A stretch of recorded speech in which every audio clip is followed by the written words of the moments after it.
Hi everyone! So, in this video, explain ko po kung gaano ka-important ang pagpili ng tool sa pagka-carve. So ito, i-share ko sa inyo yung tool na ginagamit ko. So ito siya. Isang tool lang yung ginagamit ko from cutting the block of wax hanggang sa matapos yung carving ko. So ito, ang one tip niya is ganyan. Pointy ang tip, then ang edge niya is sharp. Then manipis lang siya. Ang other tip niya is ganyan. Horizontal siya, higa. Tapos, manipis din siya, kung papansin nyo. And then, ang tip niya is sharp din. So, papakita ko sa inyo kung bakit napaka-importante ng ganitong instrument sa pagka-carve. Papakita ko sa inyo ang difference. Ito yung common carving tools na included sa mga carving tools ng dental students. So, ito. Ang una natin gagawin is achieve natin yung shape ng crown. So, kung papansin nyo, ang labial is slanting.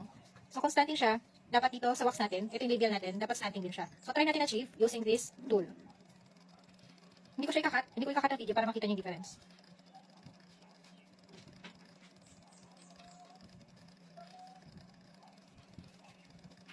Yan. Nagbibigay na ako ng force sa pag-cut ng tools, ng wax. Pero ganyan lang yung nakukuha niya. Ito yung tool na to.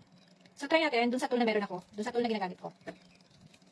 So, ito, yung part ng tool na ginagamit ko, yung vertical. Let's see.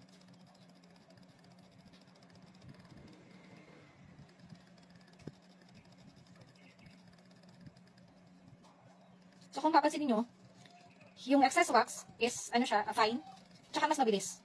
Mas mabilis siya magbawas, matalim, at magaan lang sa kamay, compared dito sa tool na to, kung ito yung gagamitin natin, or yung other tools. Yan, madali lang siyang gamitin. Kasi ang tumatama is ito, tsaka matalim siya, kung papansin nyo. Yan, so, I suggest, sa mga incoming second year, na meron ng oral anatomy in carving, I suggest, ganitong tool yung ang piliin nyo. Yan, manipis yung dulo, maliit lang, and pointy ang tip. Dapat meron siyang vertical, meron din yung kabila, ang kabila naman niya is horizontal or pahiga.